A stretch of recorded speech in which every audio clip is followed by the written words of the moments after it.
हाँ बच्चों, आज तक मैंने यूट्यूब पे कुछ कहानियाँ डाली थी और उसमें से कुछ कहानियाँ आपने सुनी होंगी, कुछ आपको याद होंगी। जैसे ओमू बताता था पहले, ओमू तो बताता था हेडिंग, तेरे को कितनी कहानियों की हेडिंग याद थी? बहुत सारी।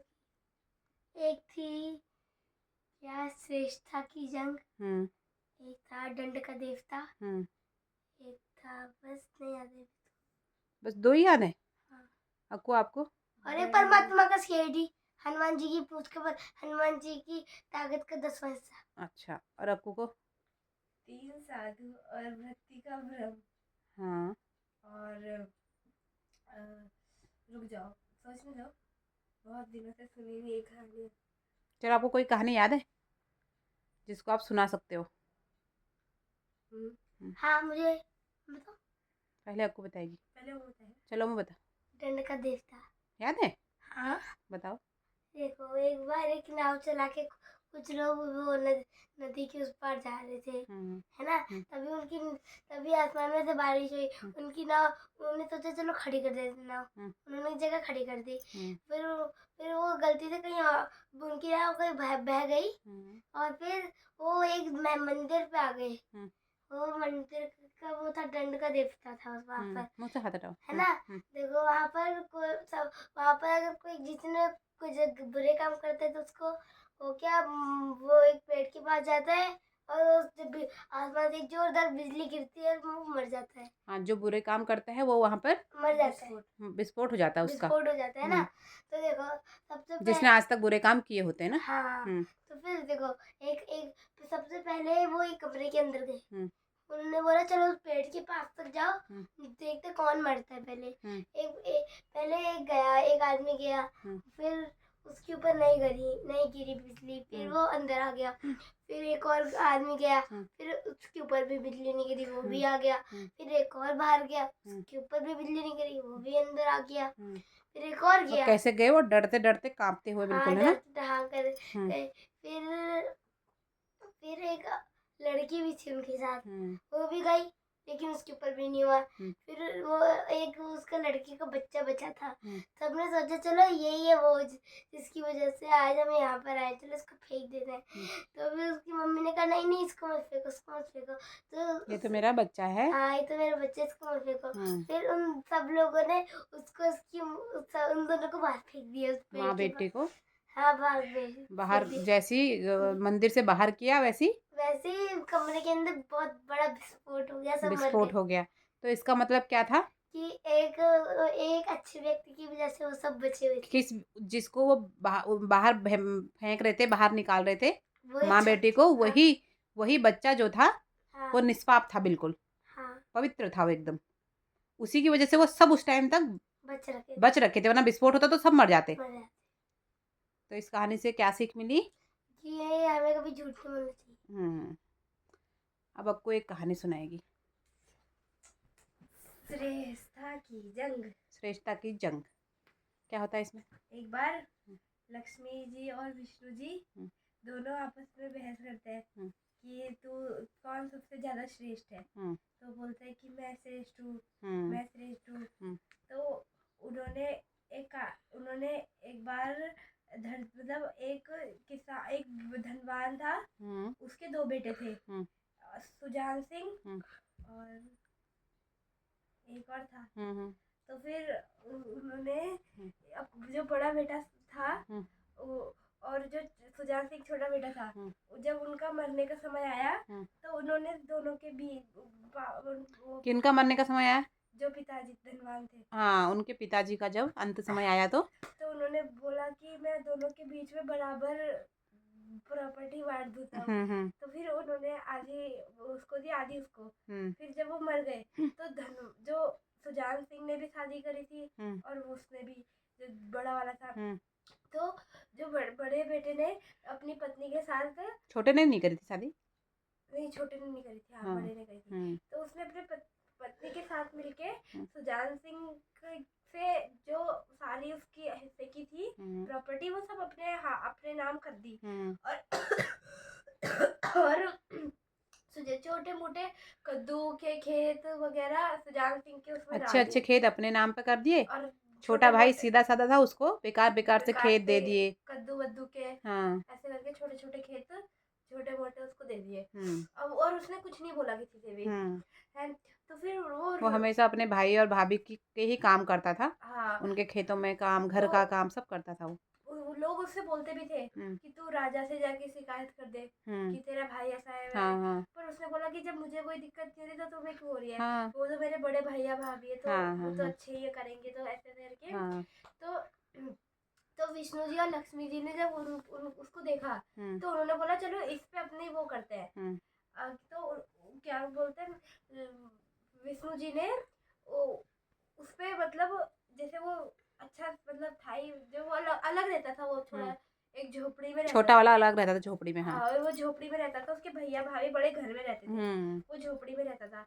तो विष्णु जी ने क्या बोलते हैं, क्या किया था, लक्ष्मी जी ने बोला था कि मैं इसको देखो कितना धनवान बनाती हूँ। हाँ, इसकी किस्मत में धन नहीं है, लेकिन देखो अगर मैं इसके पास चली जाऊंगी तो देखना ये फिर कितना धनवान कैसे ये धनवान बन जाता है रातों रात। हाँ, क्योंकि लक्ष्मी ही सबको चमकाने वाली होती है ना। हाँ, तो लक्ष्मी जी ने बोला था, लेकिन विष्णु जी ने क्या बोला था, नहीं अगर पास नहीं जाऊंगा तो ये धनवान नहीं बन पाएगा। नहीं बन पाएगा, क्योंकि तो फिर उसने एक लक्ष्मी जी ने क्या किया था फिर, लक्ष्मी जी ने एक वो छोटा मोटा सामान बेचने वाला, नहीं उसके कद्दू के अंदर क्या भर दिए थे, उसके कद्दू के अंदर हीरे मोती, हाँ बीजों की जगह हीरे मोती, और डायमंड वगैरह इतने हाँ सारे सारे बहुत सोना चांदी सब उसके कद्दुओं के खेत जो हाँ, खेती थी उसके कद्दुओं के अंदर इतने इतने हीरा हीरा ताकि ये हीरा। कद्दू काटेगा तो ये तो अमीर हो जाएगा उनको बेच के। तो अब जब सुजान सिंह ने कद्दू को काटा तो उसने देखा कि उसके अंदर से हीरे मोती निकल रहा है, तो उसको क्या लगा, ये पत्थर निकल रहा है। पत्थर जैसे क्यों निकल रहा है। हाँ। उसने दूसरा काटा, उसके अंदर से भी दूसरा काटा, उसके अंदर से खीरे के अंदर भी पत्थर, उसके अंदर भी पत्थर, उसको लग रहा है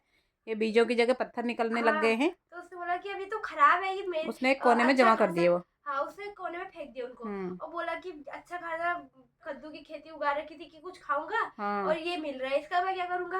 है तो विष्णु जी ने बोला देखा वो तुम उसके पास गई फिर भी उसने तुम्हें अपने आप से दूर कर दिया। है तो एक बेचने वाला सामान बेचने वाले वहीं पर रात को सामान बेच रहे थे, मूंगफली काजू किशमिश जो बेचते हैं ना, वो बेचने वाले आए थे। तो उन्होंने आसपास कहीं बहुत रात हो गई थी, रात हो गई थी, रात को ठहरने के लिए एक जगह ढूंढ रहे थे वो। तो उन्होंने जंगल में किसकी झोपड़ी है, हाँ उजाला सा हो रहा है। हाँ उन्होंने चलो यहाँ ठहर जाता हूँ। तो वो जब वहाँ उसके अंदर गए तो उन्होंने देखा कि क्या कहते हैं वो एक आदमी रहता है। उन्होंने थोड़ी बातचीत ऐसे पानी वानी उन्हें पिलाया, बात की ऐसे ऐसे।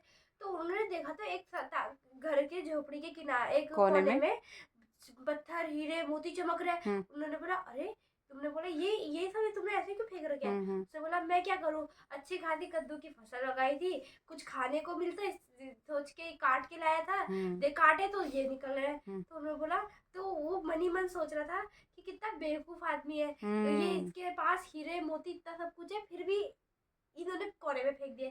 तो उन्होंने बोला कि एक काम करता हूँ, क्या कहते हैं आप ही मेरे को दे दो। तो उन्होंने उसको दे दिए। तो फिर सुजान सिंह ने सारे हीरे मोती, उन्होंने बोला हाँ ठीक है मेरे वैसे भी काम के, क्या ले जाओ।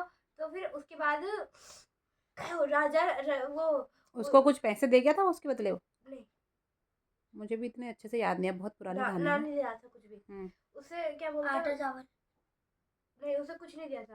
उससे अपने क्या बोलते हैं, तो फिर वो ले गया जब, तो फिर उसने देखा कि क्या बोलते हैं राजा ने उसके पकड़ा ना कि तुम पे अचानक इतना हीरा मोती कैसे आ गया। तो उसने बोला कि उसने सारी बात बताई कि सुजान सिंह था तो उसने ये दिया वो दिया। तो उसकी जब सुजान सिंह को बुलाया है ना, नहीं जब उन्होंने ये सब बताया कि वो इतना मूर्ख इंसान था जिसने ऐसे थे, तो जो राजा की बेटी थी उसने सोचा कि मैं सुजान सिंह से शादी कर लेती हूँ, क्योंकि इतना सच्चा इंसान, हाँ इतना अच्छा इंसान, इतना सच्चा, और वो आज तक शादी नहीं करूंगी सोच रही थी ना। हाँ उसे क्या बोलता है, इतना सच्चा इंसान, इतना अच्छा इंसान है, कभी झूठ नहीं बोलेगा कभी किसी से, ये मैं इससे शादी करूंगी। तो फिर क्या कहते हैं जब राजा को बताया ये बात कि पिताजी मैं इसी से शादी करूंगी, तो उन्होंने बोला बुलाते एक बार बुलाते हैं। हाँ। उन्होंने जब उन्हें बुलाया तो सुजान सिंह ने कहा कि नहीं मेरे को शादी मैं कैसे करूंगा, ये वो करके। तो उन्होंने बोला कि नहीं तुम्हें शादी करोगे। तो उन्होंने फिर उसके बड़े भैया और भाभी भी उसको बोलते हैं कि राजा तेरे को बोल रहे भाई, तेरे को शादी करनी पड़ेगी वरना हमको भी मार देंगे वो। हाँ वो तो बड़े हैं, राजा हैं, राजा की बेटी शादी करना चाहती है। उन्होंने बोला नहीं मैं नहीं करूंगा, लेकिन करके फिर उसने भी उनको समझाया, जो वो था सामान बेचने वाला जो उसके घर ठहरा था, उसने भी उसको समझाया, पर अब वो माने ही नहीं। तो फिर उन्होंने क्या बोलते हैं, अब सुजान सिंह मान गया फिर शादी के लिए ना। तो अब जब क्या कहते हैं राजकुमारी तैयार हो रही थी, तो फिर उन्होंने बोला कि मैं वो उस दूल्हे के लिए भी सामान लाए थे कि तैयार होना है। उसने कहा नहीं शादी करानी है तो ऐसे ही कराओ, मैं तो नहीं पहनूंगा। तो वो रानी के पास गए, वो दूल्हे के लिए भी कपड़े लाए थे ना। उन्होंने बोला मैं तो ऐसे ही करूंगा जिन कपड़ों में मैं हूँ, मेरे को नहीं पहनने। तब उन्होंने वो राजकुमारी से पूछा, तो उन्होंने बोला ठीक है आपको ऐसे ही करनी है तो आप ऐसे ही कर लो। राजकुमारी ने कहा। उसके बाद वो घोड़ा लाया उसके लिए। उसने कहा नहीं मैं तो पैदल ही चलूंगा। उसने कहा अरे आप इतने बड़े राजा के वो घर पे शादी कर रहे हो तो पैदल कैसे चलोगे? नहीं चलाना है। उसने क्या बोला, घोड़े के ऊपर बैठ के आदमी कैसा लगता है? आदमी कमर लचक जाती है, कमर ऊपर नीचे ऊँट जैसा लगता है। इससे अच्छा है मैं नहीं बैठूंगा, मैं तो पैदल ही चलूंगा। तो उसने बोला शादी करनी है तो पैदल चलो वरना मेरी तरफ से तो ना है। तो उसने बोला अच्छा ठीक है आप पैदल ही चलो। फिर जब वो ऐसे धमकी देता है वो कि मैं तो पहले ही कहा था मैं नहीं कर रहा हूँ करके, इसीलिए कह रहा था मैं नहीं कर रहा हूँ, क्योंकि ये सब उसमें मेरे को तुम वो करोगे बाद में। वही तो फिर उन्होंने क्या बोलते हैं, फिर जब उससे शादी हो गई उनकी, है ना, फिर सब खुशी थे। फिर तो लक्ष्मी और विष्णु जी की बात आई, तो उन्होंने बोला ये क्या था, मतलब उन्हें कुछ समझ ही नहीं आया हुआ क्या करके। तो फिर उन्होंने उस जो वो बेचने वाला था जो उसके घर ठहरा था उससे पूछा, उसको सारी बात बताई। तो फिर वो उसने उनको देख के प्रणाम किया विष्णु जी और लक्ष्मी को। फिर उन्होंने उसे सारी बात बताई।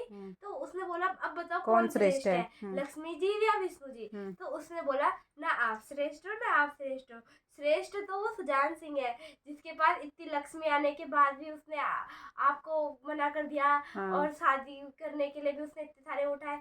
और आप दोनों जिसके पास जो दोनों ही जिसके पास हो वही श्रेष्ठ है। आप दो अगर किसी के पास सिर्फ लक्ष्मी है तो वो भी श्रेष्ठ है, किसी के पास सिर्फ विष्णु जी का आशीर्वाद है तो वो भी श्रेष्ठ नहीं है। तो वही श्रेष्ठ है जिसके जो सच्चा है और जो अटल है अपनी बात पे, और जिनके पास दोनों की कृपा हो। इतनी थी कहानी। इस कहानी की हेडिंग क्या थी? श्रेष्ठता की जंग। चलो बहुत क्लैपिंग, दोनों बच्चे क्लैपिंग करो। आप लोगों ने बहुत अच्छी कहानी सुनाई। कल फिर एक कहानी सुनूंगी आपसे मैं, ठीक है? ठीक है।